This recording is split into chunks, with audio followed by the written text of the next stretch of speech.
recently made a video about why wrestling has such a unique advantage in other martial arts. It boils down to they're selecting from a small talent pool of the toughest individuals.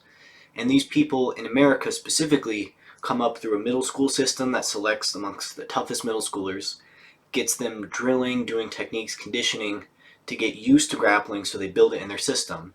Then when they come up through high school, they've been doing it for a while, they're again amongst a small pool of elite people. The training gets a little bit more intense. They start competing a lot. Well, they've been competing this entire time. And they're used to an intensity and a high level of training that most martial arts schools just don't offer. Now, this actually mirrors what it's like in Japan for Judo. A lot of this is cultural dependent because in Japan, they will go to their math, their English, their Judo class, quite literally in the middle school and high school equivalents for that country. So the people who come up through that system are, first of all, they teach it to a lot more people, almost everybody, but those who get to compete and become a lot more elite in that system are going to be on par with elite wrestlers, but it's a different skill set.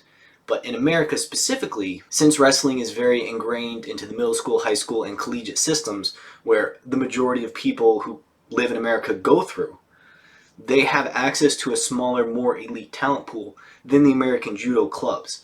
Judo in America is a much, much smaller, lesser known sport. There are a few pockets of Olympic level Judo in America that does exist. I know New York has an Olympic level Judo, at least one Olympic level Judo gym. They exist in pockets and usually in larger metropolitan areas just throughout America, because America does send Olympic level Judo athletes to go and compete. And someone like Travis Stevens honestly medaled and maybe should have won gold. He definitely got a silver medal in Judo. And when he talks about going through that level of Judo training, he talks about it with such an intensity and with such a passion that you're not going to find in the average Jiu-Jitsu gym, where the average Jiu-Jitsu gym faces some of the same problems of having to deal with a larger range of people. They don't have the luxury of picking from the elite of the elite. They at least have a larger number of people to pick from because more people in America do Brazilian Jiu-Jitsu. So Judo has a small talent pool of the average individuals. Wrestling has a small talent pool of the elite individuals, and they often put people through a crucible, which is competitions and also tryouts. They have to wrestle off against their teammates. They have to honestly even compete and try out to get on the team in the first place. Then they go through additional conditioning on the side. They treat it like an actual sport.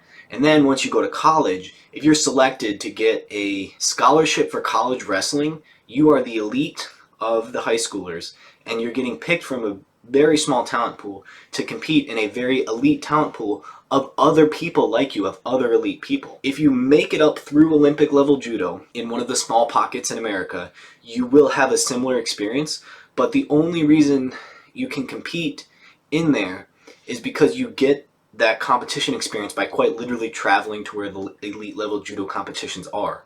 Local Judo competitions are not going to have the same talent pool that elite Judo competitions are going to have. They even have a tier system. Divisions in high school and middle school have a tier system as well.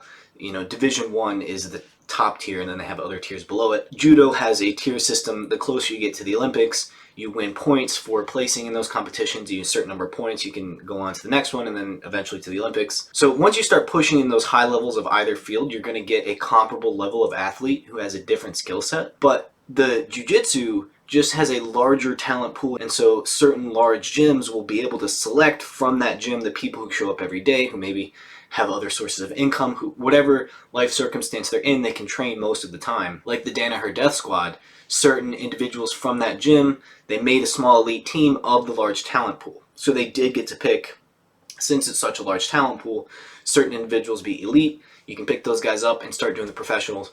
So once you get close to that elite level in any of these grappling disciplines, they all start to reach a similar caliber of athlete. The difference in Brazilian Jiu-Jitsu, and I prefer the term submission grappling, is that it's a much more all-encompassing rule set where you can do every single wrestling move, plus submissions, plus all this other guard work, plus stuff. You can do every single move in Judo, plus different guard positions, plus it's a different goal. In Judo, one of the number one goals, and they encourage this in the rule set, is to throw somebody using the gi. So you pick them up off their feet, land them flat on their shoulders, and you instantly win. In Jiu-Jitsu, you get 2 points for the takedown. Not bad. Now, in Judo, you can also win with a submission. That is a valid strategy.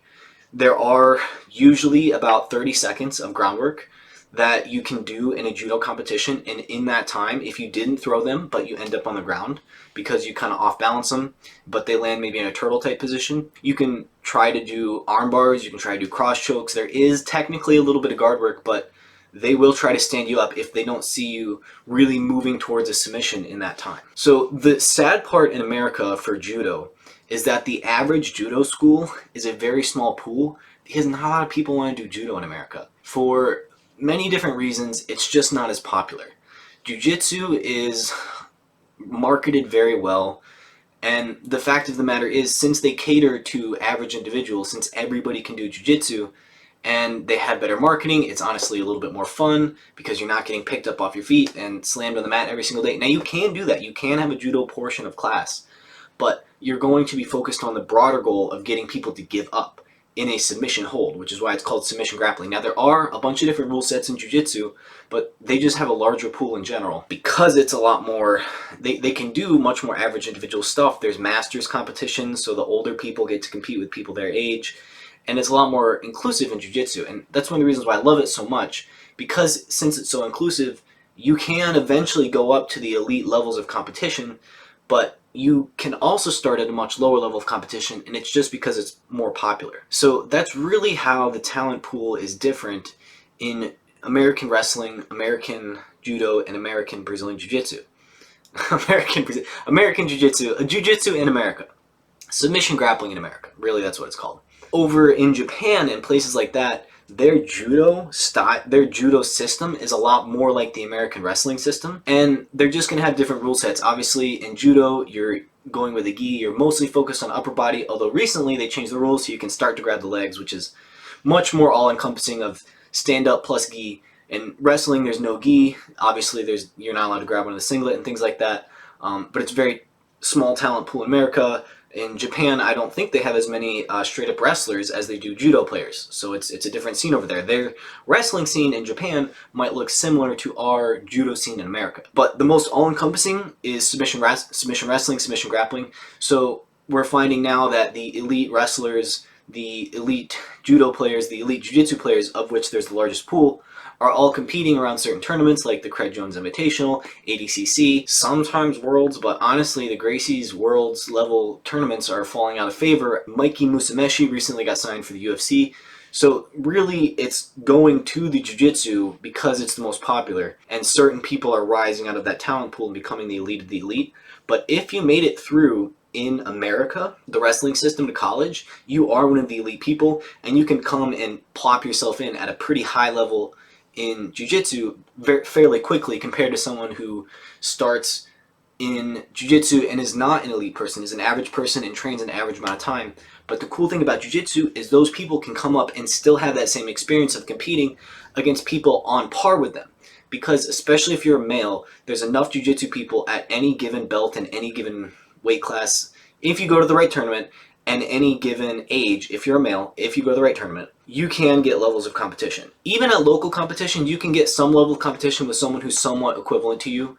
They might mix up different sizes, depending on certain people and certain belt ranks, kids, I've seen it get mixed up, higher versus lower belt, but it's different when you're a kid. They try to get someone relatively equivalent, even if it's local, but if you go to the right tournament, you compete against anybody. So there's more jiu-jitsu players, and even the beginning people can have a level of competition, but if you get in at the right level, right age, you can rise to the elite ranks of Brazilian Jiu-Jitsu, just because that's the most popular one right now, compared to Olympic level judo, Olympic level wrestling, and that's really the most elite. But anyone who's an Olympic level wrestler or an Olympic level judo player can easily rise to one of the most elite ranks in the Jiu-Jitsu scene, simply because those skills are transferable, but there is more you can do in Jiu-Jitsu. That's the look.